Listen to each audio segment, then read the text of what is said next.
and all-electric car, it's actually a marvelous experience. And it's The Apple Car is coming sooner than you think. For years, Apple has been trying to break into the automotive space, from trying to acquire Tesla way back in 2013 to endlessly working on their own electric vehicle. After all this time, it actually looks like the Apple Car is finally taking shape, as rumors are suggesting a release closer to 2024. But considering the tremendous progress from Tesla, NIO, and Rivian, it seems like Apple's entrance into the EV market will end up like Microsoft's entrance into smartphones. However, here's why you shouldn't underestimate the Apple Car. Before we begin, make sure to subscribe to our channels and hit that notification bell for more updates. Now, let's begin. There's not much doubt that Apple is working on a car-related project.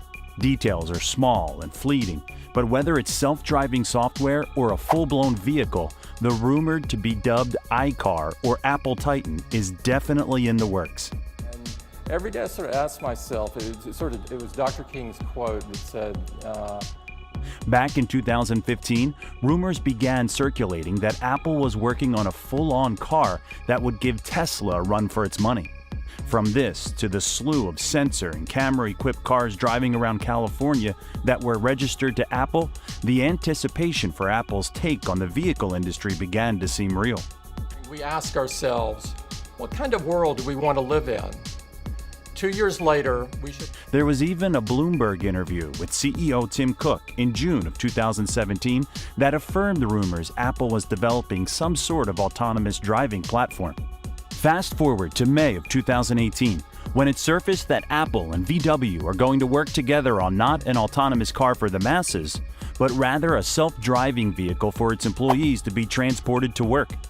While this did affirm that Apple has immersed itself into the industry, is this as far as it gets? Even today, the Apple Car is years out, but major news sources are spending so much money and resources covering Apple Car rumors, leaks, and features. Imagine when the Apple Car actually comes out. The entire press will be all over it, and don't forget about their keynote.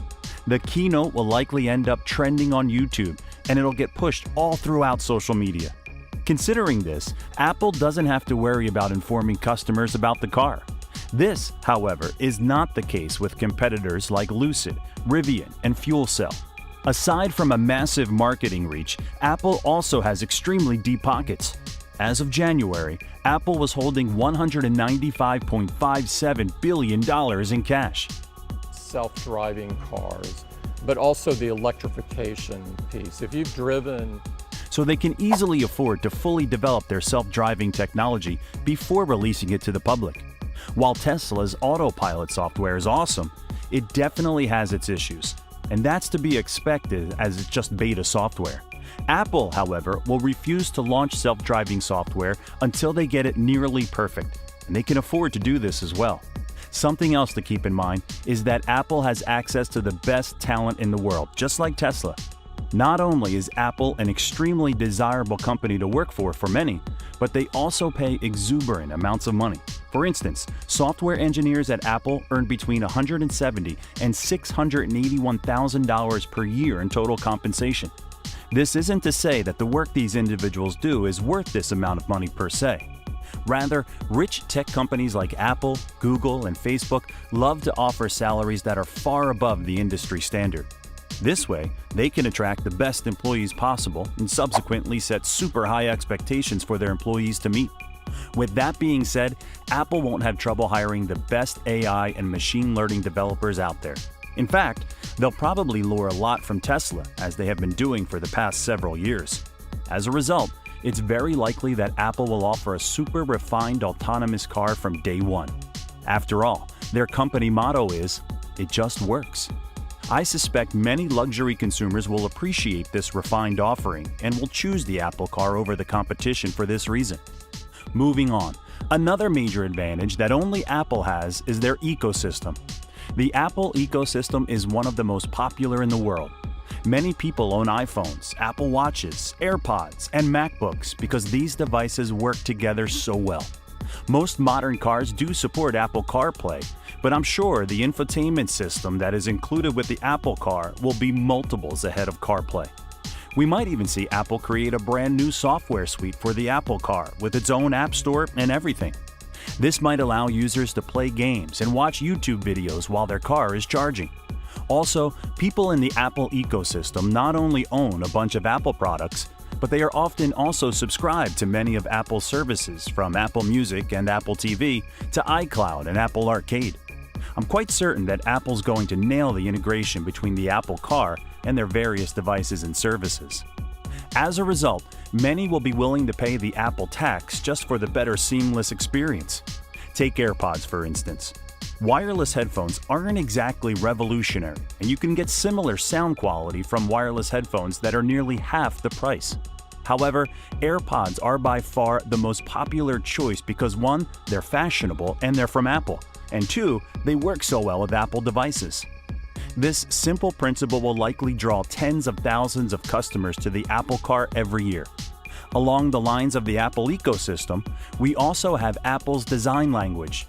One of the main reasons that many Tesla owners love their Tesla is because of the clean, modern interior design.